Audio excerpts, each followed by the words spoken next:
বন্ধুরা, একজন মৃত্যুদণ্ডপ্রাপ্ত ফাঁসির আসামি যার ফাঁসির সময় ঘনিয়ে এসেছিল, তখন তাকে ফাঁসির মঞ্চের দিকে নিয়ে যাওয়ার সময় 22 বছর বয়সী এক সুন্দরী মহিলা পুলিশ তার কাছে গিয়ে তার শেষ ইচ্ছা জানতে চেয়েছে।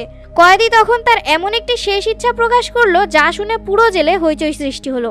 কয়েদি বলল, আমার শেষ ইচ্ছা হলো আমি আমার জীবনের শেষ রাত একজন অবিবাহিত কুমারী মেয়ের সঙ্গে কাটাতে চাই, যে নিজ ইচ্ছায় আমার সঙ্গে রাত কাটাবে। এ কথা শুনে সমস্ত কারক্ষী এবং জেল কর্মকর্তা হতবাক হয়ে গেলেন। সবাই ভাবতে লাগলেন এটা কিভাবে সম্ভব। কয়েদি বললেন, আপনারা পুরো শহরে ঘোষণা করে দিন, যদি কোনো মেয়ে স্বেচ্ছায় এক রাতের জন্য আমার স্ত্রী হতে রাজি হয়ে যায় তাহলে আমি তাকে বিয়ে করব। এই কথা শুনে কারারক্ষীরা বিস্ময়ে হতভম্ব হয়ে গেলেন। কিন্তু তারা কি সত্যিই কয়েদির শেষ ইচ্ছা পূরণ করেছিল? আর সেই কুমারী মেয়েই বা কে ছিল, আর কেনই বা তার সাথে রাত কাটাতে এসেছিল, এবং সেই রাত্রে এমন কি ঘটেছিল যা আপনি দেখে নিজেকে কন্ট্রোল করতে পারবেন না। এবং এই ভিডিওতে রয়েছে প্রত্যেকটা মানুষের জন্য শিক্ষা। এটি এমন একটি ঘটনা যা শেষ পর্যন্ত দেখলে আপনি নিজেই হতবাক হয়ে যাবেন। আপনি বিশ্বাসই করতে পারবেন না এখানে এমন কিছু ঘটনা ঘটেছিল। এই ঘটনা একজন মহিলা ইন্সপেক্টর নিজের মুখে বর্ণনা করেছেন। তিনি বলেন, আমার নাম জিলা, আমি 35 বছর বয়সী এক পুলিশ মহিলা ইন্সপেক্টর। আমার জীবন কেবলমাত্র পুলিশ স্টেশন এবং আইন আদালতের মধ্য দিয়েই কেটেছে। আমি অনেক অপরাধীকে আসতে যেতে দেখেছি। কেউ ছিল নির্দোষ, আবার কেউ ছিল ভয়ঙ্কর অপরাধী। কিন্তু হ্যাঁ, একজন কয়েদি ছিল যে আমার হৃদয়ে এক অদ্ভুত টান সৃষ্টি করেছিল। সে ছিল কয়েদি নাম্বার 132। তাকে যেন সাধারণ কোনো অপরাধী মনে হতো না। তার চোখে এক রহস্যময় গভীরতা ছিল, যেন সে অন্য কোনো জগতে হারিয়ে গিয়েছে। তাকে আমি বুঝতে পারিনি। তাকে পুরোপুরি নির্দোষও মনে হতো না, আবার অপরাধীও মনে হতো না। তখন আমি নতুন চাকরিতে যোগ দিয়েছিলাম। মাত্র 22 বছর বয়স ছিল আমার। সুন্দরী তরুণী ছিলাম। যখনই আমি তার দিকে তাকাতাম তাকে সবসময় গভীর চিন্তায় মগ্ন মনে হতো। তার মুখে ছিল অপ্রত্যাশিত শান্তি, কিন্তু তার ভেতরে ছিল এক গভীর দুঃখ। কিন্তু যা আমাকে সবচেয়ে বেশি ব্যথিত করেছিল তা হলো সে ছিল মাত্র 21 বছর বয়সের যুবক। সে এখনো পুরোপুরি জীবন দেখেনি, অথচ তাকে চিরতরে এই পৃথিবী ছেড়ে চলে যেতে হবে। সে খুব কম কথা বলতো, যেন তার মুখে ভাষাই নেই, অথবা সে নিজে নিজেই কথা বলতে চাইতো না। অনেকবার আমার ইচ্ছা হয়েছে তাকে জিজ্ঞেস করার, তুমি কি এমন অপরাধ করেছিলে যার জন্য তোমাকে মৃত্যুদণ্ড দেওয়া হয়েছে? কিন্তু তার মুখের গভীর বিষণ্ণতা আমাকে কিছু জিজ্ঞেস করতে দিত না। একদিন পর আমি জানতে পারলাম মাত্র 2 দিন পর কয়েদি নাম্বার 132-এর ফাঁসি কার্যকর হতে যাচ্ছে। তাকে শেষবারের মতো তার পরিবারের সাথে দেখা করার অনুমতি দেওয়া হলো। এই খবর শোনার পর আমার মনে এক অদ্ভুত অস্থিরতার জন্ম নিল। আমার হৃদয় ভয়ে কাঁপছিল। আমি জানতাম মৃত্যুদণ্ডপ্রাপ্ত বন্দীদের তাদের শেষ ইচ্ছা জানানোর অধিকার রয়েছে। শাহিদ, এই ছিল বন্দী নম্বর 132-এর আসল নাম। সে আজ তার মায়ের সঙ্গে দেখা করেছিল। তার মা কান্নায় ভেঙে পড়ে তাকে জড়িয়ে ধরেছিল, বারবার বলছিল, বাবা আমি নিশ্চিত আল্লাহ তোমাকে ফাঁসি থেকে রক্ষা করবেন। এই কথাগুলো আমার কানে প্রতিধ্বনিত হতে লাগলো। এক মা এমন দৃঢ় বিশ্বাস নিয়ে বলেছিলেন যেন তিনি নিশ্চিত তার ছেলের ফাঁসি থেকে মুক্তি হবে, অথচ ফাঁসির আদেশ ইতিমধ্যেই জারি হয়েছিল এবং তা বাতিল করাও সম্ভব ছিল না। তবুও সেই মা এতটা আত্মবিশ্বাসী কেন ছিলেন? তিনি কি সত্যিই জানতেন তার ছেলে নির্দোষ, নাকি সত্যিই কোনো অলৌকিক ঘটনা ঘটতে চলেছিল? ইন্সপেক্টরকে আজকেই খবর দেওয়া হয়েছিল যে আনুষ্ঠানিকভাবে তার শেষ ইচ্ছার কথা জেনে নেওয়া হোক এবং তার পরিবারের সাথে দেখা করার সুযোগ দেওয়া হোক। ইন্সপেক্টর ম্যাডাম ভাবছিলেন সে হয়তো বলবে তার পরিবারের সঙ্গে সে কিছুটা সময় কাটাতে চায়, কারণ এমন এক মুহূর্তে সাধারণত কেউ বড় কোনো ইচ্ছা প্রকাশ করে না। কিন্তু ম্যাডাম জানতেন না যে তার শেষ ইচ্ছা এমন অদ্ভুত এবং হতবাক করে দেওয়ার মতো হবে, যা শুনে তিনি চমকে যাবেন। জিনা তার কাছে এলেন এবং প্রথমবার তার সাথে কথা বলতে লাগলেন। কয়েক মুহূর্ত নীরবতার পর ম্যাডাম সহানুভূতির সাথে বললেন, শাহিদ, তোমার যদি কোনো শেষ ইচ্ছা থাকে তাহলে বলো, আমরা সেটিকে পূরণ করার সর্বোচ্চ চেষ্টা করব।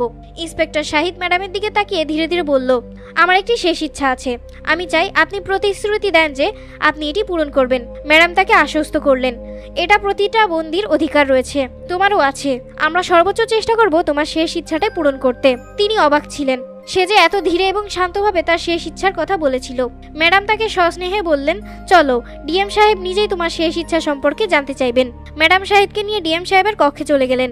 ডিএম সাহেব তাকে গভীর মনোযোগ দিয়ে দেখলেন এবং বললেন, বেটা, তোমার শেষ ইচ্ছা কি? জিনাত অবাক হয়ে গেলেন যে ডিএম সাহেব এরকম বন্দির সাথে ভালো ব্যবহার কেন করছেন।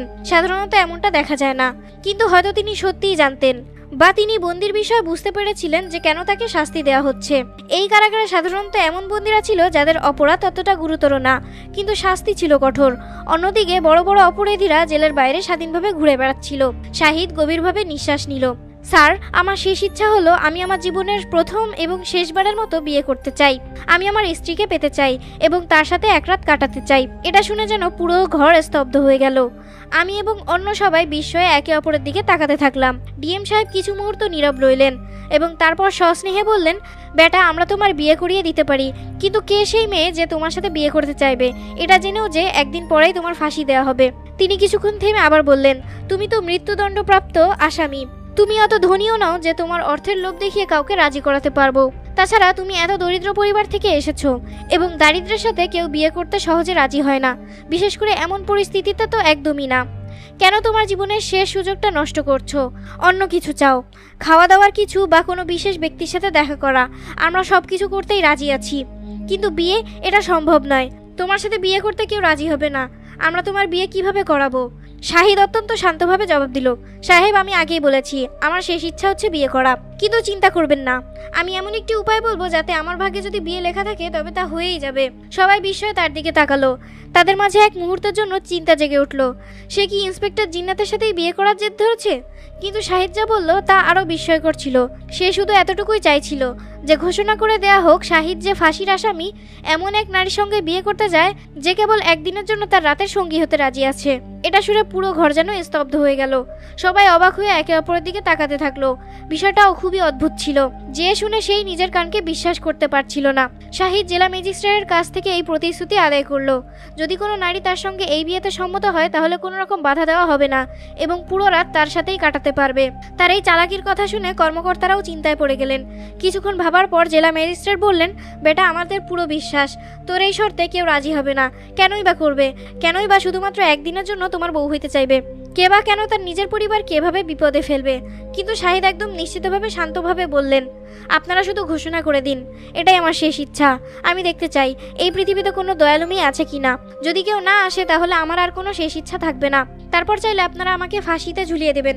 শাহিদের এই জেদের সামনে সব কর্মকর্তারা অসহায় হয়ে পড়লেন এবং শহরে ঘোষণা করে দেওয়া হলো শাহিদ নামের এক কয়েদিকে দুদিন পরেই ফাঁসি দেওয়া হবে এবং তার শেষ ইচ্ছা হচ্ছে সে একদিনের জন্য কোনো মেয়েকে বিয়ে করতে চায়। যদি কোনো নারী এতে সম্মত হয় তবে সে এগিয়ে আসতে পারে। এই ঘোষণা পুরো এলাকায় ছড়িয়ে পড়লো, কিন্তু সবার মনে নিশ্চিত বিশ্বাস ছিল যে কেউ এরকম অদ্ভুত শর্তে বিয়ের জন্য রাজি হবে না। শাহিদ ছিল এক গরিব পরিবারের ছেলে, আর ইন্সপেক্টর জিন্নাতও নিশ্চিত ছিলেন কেউ তার প্রস্তাবে রাজি হবে না। তবুও শাহিদের শেষ ইচ্ছা অনুযায়ী ঘোষণা করা হলো। ইন্সপেক্টর জিন্নাত বলেছিলেন, আমাদের কাছে এটা শুধুমাত্র একটি নাটকের মতোই মনে হয়েছিল, এক অসম্ভব ব্যাপার। কিন্তু ঠিক 1 ঘন্টা পর একজন সিপাহী দৌড়ে এসে বলল, ইন্সপেক্টর সাহেবা, জেলের দরজায় এক মেয়ে এসেছে যে দুলহানের পোশাক পরে আছে, আর তার সাথে একজন কাজী সাহেবও আছেন। এটা শুনে ইন্সপেক্টর জিন্নাত ও জেলা ম্যাজিস্ট্রেট অবাক হয়ে বাইরের দিকে এগিয়ে এলেন। তারা দেখলেন সত্যি এক তরুণী দাঁড়িয়ে আছে। তার বয়স আনুমানিক 18 থেকে 19 বছরের মতো। সে সত্যিই এক নববধূর সাজে হাজির হয়েছে, একেবারে সম্পূর্ণভাবে সাজানো পড়ানো বিয়ের পোশাকে। মেয়েটির সঙ্গে একজন মৌলভী সাহেবও দাঁড়িয়েছিলেন, যার হাতে ছিল নিকাহ রেজিস্টার। ডিএম সাহেব অবাক হয়ে জিজ্ঞাসা করলেন, মৌলভী সাহেব, আপনি কে? আর এই মেয়েটি বা কে? মৌলভী সাহেব উত্তর দিলেন, এই মেয়েটি আমার কাছে এসেছিল এবং বলেছিল যে আমি তার নিকাহ পড়াবো। ইন্সপেক্টর জিন্নাত মেয়েটিকে জিজ্ঞেস করলো, তুমি কি জানো তুমি কাকে বিয়ে করতে চাচ্ছ? সে মৃত্যুদণ্ডপ্রাপ্ত একজন বন্দী। মেয়েটি বলল, হ্যাঁ আমি জানি। আমরা সবাই হতবাক হয়ে গেলাম। মৌলভী সাহেব বললেন, আমি তাকে অনেক বুঝিয়েছি। মেয়ে, তুমি কেন তোমার নিজের জীবন নষ্ট করতে চাও? কিন্তু সে তার সিদ্ধান্তে অটল ছিল। সে বলেছিল, আমি শুধু শাহিদকেই বিয়ে করব, এটাই আমার শেষ ইচ্ছা, কারণ আমি তাকে সত্যিকারের ভালোবাসি। এটা শুনে জেলের পরিবেশে এক নিস্তব্ধতা নেমে এলো। আমাদের বিশ্বাসই হচ্ছিল না যে শাহিদকে কেউ এতটা ভালোবাসতে পারে যে তার জন্য সবকিছু ছেড়ে দিতে রাজি হয়ে যাবে। যতই অদ্ভুত লাগুক, কেউ এই বিয়েতে আপত্তি জানাতে পারতো না। আমাদের কাজ ছিল শুধু বন্দির শেষ ইচ্ছা পূরণ করা। অবশেষে বিবাহের আনুষ্ঠানিকতা সম্পূর্ণ করার জন্য মৌলভী সাহেবকে ভেতরে ডাকা হলো। শাহিদকে তার নির্ধারিত স্থান থেকে বের করে জেলের অফিসে বসানো হলো। মৌলভী সাহেব তাদের বিবাহ পড়িয়ে দিলেন। নিকাহ সম্পূর্ণ হওয়ার পর শাহিদ হাসতে হাসতে বললেন, চুক্তি অনুযায়ী এখন আপনারা আমার নববধূকে আমার কাছে পাঠাবেন। আমি ওর সঙ্গে কথা বলতে চাই, পুরনো স্মৃতিগুলো ফিরিয়ে আনতে চাই, শুধু একদিনের জন্য।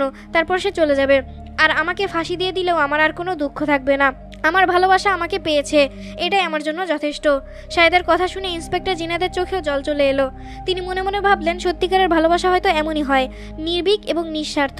ডিএম সাহেব হালকা হালকা হাসলেন এবং ইন্সপেক্টর জিনাতকে ইঙ্গিত করে বললেন, মেয়েটিকে রেহানের সেলে নিয়ে যাও এবং দরজা বন্ধ করে দাও। ইন্সপেক্টর জিনাত আদেশ অনুযায়ী কাজ করলেন। তিনি দুজনকে সেলে বন্দি করে বাইরে চলে আসলেন। জিনাত মনে করেছিলেন কিছুক্ষণ পর মেয়েটি নিজেই বিরক্ত হয়ে বের হতে চাইবে, কিন্তু সমাজ এত করাচ্ছিল তিনি ভেতরে থেকে মৃদু ফিসফিসানি শব্দ শুনতে পাচ্ছিলেন। মনে হচ্ছিল কেউ কিছু খোলার শব্দ করছে। ইন্সপেক্টরের সন্দেহ হলো হয়তো দরজা ভাঙার চেষ্টা চলছে, কিন্তু সে নিশ্চিত ছিল যে এমনটা কখনোই সম্ভব নয়। এটা সহজ কাজ নয়। দরজা বড় এবং মজবুত তালা লাগানো ছিল। সে আবার নিজের দায়িত্বে ফিরে আসলেন, অফিসে চলে আসলেন এবং ভাবনার মধ্যে হারিয়ে গেলেন। কিন্তু হঠাৎ জেলের ভেতর থেকে এক ভয়ঙ্কর চিৎকার শোনা গেল। ইন্সপেক্টর জিনাত সঙ্গে সঙ্গে দাঁড়িয়ে উঠলেন এবং দৌড়ে শাহিদের কেবিনের দিকে চলে গেলেন। আমি ভেতরের দিকে উকি দিয়ে জিজ্ঞাসা করলাম, কি হয়েছে? সে মেয়ে যে নববধূর পোশাকে ছিল সে ঘোমটা নামিয়ে দাঁড়িয়ে পড়ল। তার সাজগোজ আগোছালো ছিল এবং পুরো শরীর কাঁপছিল। আমি তখন তাকে গভীরভাবে দেখলাম। সে কাঁপা কণ্ঠে বলল, আমাকে এখান থেকে বের করে নাও, আমি আর এখানে থাকতে চাই না। আমি বিস্মিত হয়ে গেলাম। এখন কি হলো? একটু আগেই তো তুমি নিজের ইচ্ছায় বিয়ে করেছিলে, প্রেমের নেশা কেটে গেছে, তাই এখন ভবিষ্যতের চিন্তা করছো? কিন্তু সে কিছুই বলল না, শুধু নিজের পোশাক ঠিক করতে লাগলো, যেন কিছু তাকে ভেতর দিয়ে কাঁপিয়ে দিয়েছে। ইন্সপেক্টর জিনাত দরজা খুলল এবং মেয়ে বিদ্যুতের গতিতে বের হয়ে গেল। কিছু না বলেই চলে গেল। জিনাত সাহেবা সেলের দরজা বন্ধ করে নিজ দায়িত্ব শেষ করলো এবং ফিরে অফিসে গিয়ে ঘুমিয়ে পড়ল। বন্ধুরা, সকাল হতেই জিনার অফিসে ডিএম সাহেব দ্রুত প্রবেশ করলেন এবং রাগান্বিত স্বরে বললেন, বন্দি নাম্বার 132 কোথায়? জিনাত বিস্মিত স্বরে বললেন, তার তো এখন সেলে থাকার কথা। কিন্তু ডিএম সাহেবের চেহারা আরও বেশি কঠিন হয়ে গেলেন। তিনি বললেন, ভালো করে গিয়ে দেখো। তার কথা শুনে আমার হৃদয় দ্রুত ধুকপুক করতে লাগলো। আমি তাড়াতাড়ি শাহিদের কক্ষের দিকে দৌড়ে গেলাম। গিয়ে স্বাভাবিক নিয়মে ডাক দিলাম, শাহিদ দরজার কাছে এসো। কিন্তু ভেতর থেকে কোনো উত্তর এলো না। আমার কপালে ঘাম ঝরতে লাগলো। আমার হৃদয়ের স্পন্দন আরও বেড়ে গেল। আমি জানলা দিয়ে ভেতরের দিকে উকি দিলাম, আর যে দৃশ্য দেখলাম তা দেখে আমার হুঁশ উড়ে গেল। জেলের ভিতরে এক ব্যক্তি পুরুষের পোশাকে দেয়ালে মুখ করে ছুঁয়ে আছে। আমার নিঃশ্বাস বন্ধ হয়ে গেল, হাত পা কাঁপতে লাগলো। আমি দ্রুত জেলের দরজা খুললাম, সেই ব্যক্তিকে সোজা করলাম। যা দেখলাম তাতে আমার পায়ের নিচ থেকে মাটি সরে গেল। এটা তো সেই মেয়ে যে গত রাতে কনে হিসেবে শাহিদকে বিয়ে করতে এসেছিল। ইন্সপেক্টর সাহেবা বিস্মিত হয়ে স্থির হয়ে গেলেন। সেই মুহূর্তে ডিএম সাহেবও সেখানে এসে পৌঁছালেন। তিনি যখন এই দৃশ্য দেখলেন তিনি তখন অবাক হয়ে ক্রোধে চিৎকার করে উঠলেন, এ কি? এটা কি এক ধরনের নাটক চলছে এখানে? তিনি গর্জন করে উঠলেন এবং বললেন, শাহেদ কোথায়? ইন্সপেক্টর সাহেবা কোনো উত্তর দেওয়ার অবস্থায় ছিলেন না। ডিএম সাহেবের রাগ আরও বেড়ে গেল। এটা তোমার গাফিলতির ফল। যদি তুমি তোমার দায়িত্ব ঠিকমতো পালন করতে না পারো তাহলে এখানে কি করছো? তোমার অবহেলার কারণে একজন মৃত্যুদণ্ডপ্রাপ্ত আসামি জেল থেকে বেরিয়ে গিয়েছে। আমার মাথা যেন অবাস হয়ে গেল। আমি সামনে শুয়ে থাকা মেয়েটির দিকে তাকালাম, যে শহীদের জায়গা ছিল। এটা সম্পূর্ণ একটা ধোঁকা ছিল। শাহিদ আমাদেরকে বোকা বানিয়ে পালিয়ে গিয়েছে। সে নিজেই কনে সেজে জেল থেকে পালিয়েছে। জিনাত গতরাতে ভেবেছিল যে এই মেয়ে হয়তো ভালোবাসার জন্য পাগল হয়ে শাহিদকে বিয়ে করেছিল। আমি ভেবেছিলাম যে সত্যিকারের ভালোবাসা এরই বলে, কিন্তু সবকিছুই ছিল একটা ষড়যন্ত্র। শাহিদ ওই মেয়েকে আমাদের বিরুদ্ধে ব্যবহার করেছিল আর আমাদের সবার চোখে ধুলো দিয়ে তাকে সাহায্য করে গিয়েছে। এখন প্রশ্ন হলো, এই মেয়ের কি করা হবে? সে আমাদের সামনে বসেছিল, তার মুখে কোনো ভয় নেই, না কোনো অনুশোচনা। সে সম্পূর্ণ নিশ্চিতের সঙ্গে বলল, আপনারা শাহিদের সাথে ভালো করেননি, সে মৃত্যুদণ্ডের যোগ্য ছিল না। ইন্সপেক্টর জিনা রেগে গিয়ে বললেন, এটা সময় বলে দেবে। মেয়েটি জিনাদের চোখে চোখ রেখে বলল, সে নির্দোষ আর এটা সে প্রমাণ করেই দেখাবে। তার কথা শুনে আমার আরও রাগ হচ্ছিল, কিন্তু আমি কিছুই করতে পারছিলাম না। ঠিক তখনই ডিএম সাহেব কঠোর স্বরে নির্দেশ দিলেন, শাহিদকে দ্রুত খুঁজে বের করো, তাহলে দুদিন পর সরকারকে কি জবাব দেব? আমাদের তাকে ফাঁসির শাস্তিতে মৃত্যুদণ্ড দিতে হবে, কিন্তু সে জেলের কর্তৃপক্ষ এবং কর্মচারীদেরকে ধোঁকা দিয়ে পালিয়ে গেল। এটা আমাদের জন্য অত্যন্ত লজ্জার বিষয়। ইন্সপেক্টর জিনাদের মন ভীষণ উদ্বিগ্ন ছিল, কারণ তিনি সদ্য চাকরিতে যোগ দিয়েছিলেন। ইন্সপেক্টর জিনাদ বললেন, আমি এখন কিছুই বুঝতে পারছি না, আমাদের সঙ্গে এত বড় প্রতারণা কিভাবে হলো? আমি একজন ব্যক্তির উপর বিশ্বাস করেছিলাম, একটি মেয়ের কথায় ভরসা করেছিলাম, তাদের বিয়ে দিয়েছিলাম। তার পরিবর্তে তারা আমাদের চোখে ধুলো দিয়ে পালিয়ে গেল। এখন আমাদের সামনে শুধু একটা পথই খোলা আছে, এই মেয়েটির বাবা মায়ের কাছে পৌঁছানো এবং সত্যটা জানা। কিন্তু তারপর আমার মনে হলো যে কেন না সরাসরি এই মেয়ের কাছ থেকে সত্যটা জেনে নেই, হয়তো সে নিজেই সত্য বলে দেবে। শাহেদকে খুঁজে পাওয়া খুবই কঠিন ছিল। সে কয়েক ঘন্টা আগেই জেল থেকে পালিয়ে গিয়েছে আর আমাদের কাছে সন্ধ্যায় এই বিষয়টি জানাজানি হয়েছে, অথচ সে সকাল 4টায় পালিয়ে গিয়েছে। কে জানে এই মুহূর্তে সে কোথায় গিয়ে পৌঁছেছে? আমি মেয়েটির দিকে তাকালাম এবং নরম সুরে বললাম, আমি তোমাকে দুটি প্রশ্ন করব আর আমি আশা করি তুমি সত্যিই সঠিক উত্তর দেবে। সে কোনো দ্বিধা না করে বলল, আমি শাহিদ ভাই সম্পর্কে সব সত্য বলে দেব। আমি অবাক হয়ে তার দিকে তাকিয়ে রইলাম। সে এখনও শাহিদকে ভাই বলছিল, স্বামী নয়। আমি কঠোর ভাষায় জিজ্ঞাসা করলাম, তুমি কি সত্যিই তাকে ভাই মনে করো, নাকি আসলেই তোমার ভাই নয়, নাকি এটা তোমরা কোনো নাটক করেছিলে? সে চুপ করে গেল। সে যেন গভীর চিন্তায় ডুবে গিয়েছিল। তারপর সে যা বলল আমার হুঁশ উড়ে গেল। মেয়েটি সঙ্গে সঙ্গে বলল, না, সে আমার আসল ভাই না। আমি কঠোরভাবে বললাম, তাহলে তুমি কেন এটা করলে? তুমি তার সাথে কেন বিয়ে করলে? আর এখন হঠাৎ করে কেনই বা ভাই বলছো? তোমরা আমাদের সাথে প্রতারণা করেছো। শহীদ আমাদেরকে ধোঁকা দিয়ে এখান থেকে পালিয়ে গিয়েছে, কিন্তু মনে রেখো আমরা তাকে খুব শীঘ্রই ধরে ফেলবো এবং ফাঁসিতে ঝুলিয়ে দেব। কিন্তু সেই মেয়ে সম্পূর্ণ নীরব, শান্তভাবে বসে রইল। সে আমার মুখের দিকে তাকিয়ে বলল, বিশ্বাস করুন, এটা একদমই সত্যি নয়। সে খুব শীঘ্রই ফিরে আসবে। সে ভালোভাবেই জানে কোথায় যাওয়া উচিত আর কোথায় নয়। আর সবথেকে গুরুত্বপূর্ণ বিষয়, এখন সে আমার সঙ্গে বিয়ে করেছে। সে আমাকে ছেড়ে পালিয়ে যাবার মানুষ নয়। সেই মেয়ের কথা শুনে ইন্সপেক্টর অবাক হয়ে গেল। সে এতটা নিশ্চিতভাবে বলছিল যে শহীদ কি করে ফিরে আসবে। সত্য কি তাহলে এমনটা হতে পারে? তোমার এতটা বিশ্বাস কিভাবে সে নিশ্চিত ফিরে আসবে? সে গভীরভাবে শ্বাস নিল এবং বলল, যদি আপনি আমার পুরো গল্প শুনেন তাহলে হয়তো আপনিও বিশ্বাস করবেন এবং প্রকৃত সত্যটা জানতে পারবেন।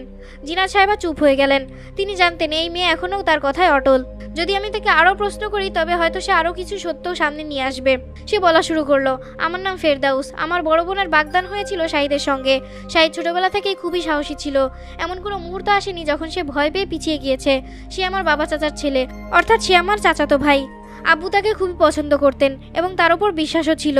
যখন তিনি আমার বড় বোনের বাগদান শাহিদের সঙ্গে ঠিক করলেন তখন শাহিদ আমাদের বাড়িতে আসা যাওয়া শুরু করলো। আমাদের গ্রামের পরিবেশ খুব অদ্ভুত ছিল। এক রাতে শাহিদ ভাই হালা এবং আমার বোনের সঙ্গে দেখা করতে আমাদের বাড়িতে আসেন। সেদিন আব্বু বাড়িতে ছিলেন না, আর শাহিদ ভাই আগেও বহুবার এসেছিলেন, কারণ তিনি তো এখন আমাদের পরিবারেরই একজন। তখন বাড়িতে শুধু আমরা দুই বোন ছিলাম, আর কেউ ছিল না। শাহিদ ভাই পেছনের দরজা দিয়ে এসেছিলেন। আমি সঙ্গে সঙ্গেই বুঝে গিয়েছিলাম যে তিনি আমার বোনের সঙ্গে দেখা করতে এসেছেন। আমি রান্নাঘরে চা বানাতে ব্যস্ত হয়ে পড়লাম, আর তারা নিজেদের সঙ্গে কথা বলছিলেন। সবকিছু স্বাভাবিকভাবেই চলছিল, কিন্তু হঠাৎ দরজায় জোরে জোরে কড়াঘাতের শব্দ হলো। আমি আতঙ্কিত হয়ে পড়লাম। ভাবলাম হয়তো আব্বু ফিরে এসেছে। আমি দ্রুত দরজায় গিয়ে উকি দিলাম, কিন্তু যে দৃশ্য দেখলাম তাতে আমার গায়ে কাঁটা দিয়ে উঠল। 3-4 জন লোক দরজার বাইরে দাঁড়িয়েছিল। তাদের চেহারা ছিল ভয়ঙ্কর এবং ইচ্ছাগুলো অনেক ভয়ঙ্কর মনে হচ্ছিল। তাদের হাবভাব দেখে স্পষ্ট বোঝা যাচ্ছিল যে তারা সাধারণ কোনো মানুষ নয়, তারা বড় কোনো অপরাধী। আমার চোখে আতঙ্ক নেমে এলো, তবে একটুখানি স্বস্তিও পেলাম যে শাহিদ ভাই আমাদের সঙ্গে আছেন। তাদের একজন উচ্চস্বরে বলল, দরজা খুলে দাও, না হলে আমরা দরজা ভেঙে ফেলবো। আমি মিনতি করে বললাম, আমরা দুজন মাত্র বোন, দয়া করে আপনারা চলে যান। কিন্তু তাদের একজন বিদ্রূপ আকারে ভঙ্গিতে হেসে বলল, আমরা সব জানি। একটু আগে তোমাদের বাড়িতে এক যুবক ঢুকেছে। আমাদের বোকা বানানোর চেষ্টা করো না। শব্দ শুনে শাহিদ ভাইও বাইরে চলে এলেন। তিনি দরজা খুললেন এবং আমাকে ভেতরে চলে যাওয়ার জন্য ইঙ্গিত করলেন। আমি দ্রুত ঘরের ভিতরে লুকিয়ে পড়লাম, কিন্তু বাইরে যা হচ্ছিল সব শুনতে পাচ্ছিলাম। শাহিদ ভাই তাদের সামনে গিয়ে দাঁড়ালেন। তাদের একজন অত্যন্ত অশ্লীল ভাষায় যা বলল, শাহিদ ভাইয়ের তা শুনে রক্ত টকবকে করে ফুটতে লাগলো। কিন্তু তিনি নিজেকে সংযত করলেন, কারণ তিনি বুঝতে পারছিলেন যে সামনে 4-5 জন লোক রয়েছে আর তিনি একা। আর যদি তিনি মারামারিতে জড়িয়ে পড়েন এবং কিছু হয়ে যায় তাহলে আমাদের দুই বোন আমরা একা হয়ে পড়তাম। তাই তিনি বুদ্ধিমত্তার সঙ্গে কথা বললেন এবং শান্তভাবে বুঝিয়ে সেই অপরাধীকে সেখান থেকে বিদায় দিলেন। কিন্তু এটা যেন প্রতিদিনের ঘটনা হয়ে দাঁড়িয়েছিল। আমাদের বাড়ির সামনে প্রতিদিন 3-4 জন গুন্ডা দাঁড়িয়ে থাকতো। আব্বু বাড়ির বাইরে গেলেই আমাদেরকে বিরক্ত করা শুরু করত। এক রাতে এমন একটি ঘটনা ঘটলো যা আমাদের জীবনকে চিরতরে পরিবর্তন করে দিল। আমার বড় বোন তার ঘরে ঘুমিয়েছিল। রাতের অন্ধকারে হঠাৎ ভাঙচুরের শব্দ শোনা গেল। কেউ জোর করে জানালা দিয়ে ভিতরে ঢোকার চেষ্টা করছিল। ঠিক সেই মুহূর্তে শাহিদ ভাইও আমাদের বাড়িতে প্রবেশ করেছিলেন। তিনি নিজ চোখে দুষ্কৃতকারীদেরকে লাফিয়ে জানলা দিয়ে ভিতরে ঢুকতে দেখেছিলেন। শহীদ ভাইয়ের পক্ষে এই সবকিছু সহ্য করা সম্ভব ছিল না। যখন তিনি দুষ্কৃতরা জোর করে বাড়ির ভিতরে প্রবেশের চেষ্টা করলো তখন এক ভয়ঙ্কর লড়াই শুরু হয়ে গেল, যা আমাদের পুরো জীবনকেই বদলে দিল। সেই সংঘর্ষে ডাকাতরা আমার বোনকে হত্যা করলো এবং শাহিদ ভাইকে এমন এক অপরাধে ফাঁসিয়ে দিল যার শাস্তি থেকে মৃত্যুদণ্ড হিসেবে ভোগ করতে হচ্ছে। কিন্তু যারা প্রকৃত অপরাধী ছিল তারা কোনোদিনও ধরা পড়েনি। সেদিন যদি আমরা ধনী হতাম এবং যদি আমাদের শক্তি থাকতো তাহলে এসব কিছুই ঘটতো না। কিন্তু এই পৃথিবীতে দুর্বলদের জন্য ন্যায়বিচার কোথায়? শাহিদ ভাই যা করেছিলেন তার সম্মান রক্ষার্থে করেছিলেন। তিনি কোনো নির্দোষ মানুষের রক্ত ঝরাননি। তিনি নিজের সম্মান রক্ষার জন্য লড়াই করেছিলেন। আসলে অপরাধী আমরা নয়, বরং সেই লোকেরা যারা নিজেদের অপকর্ম করে আমাদেরকে ফাঁসিয়ে দিয়েছিল, যারা আমাদের সম্মানের দিকে লোলুপ দৃষ্টিতে তাকিয়েছিল। এরপর সে এক চমৎকার তথ্য জানালো। শাহিদ ভাইয়ের মা আমাকে সাক্ষাতের সময় এই পরিকল্পনা সম্পর্কে জানিয়েছিলেন।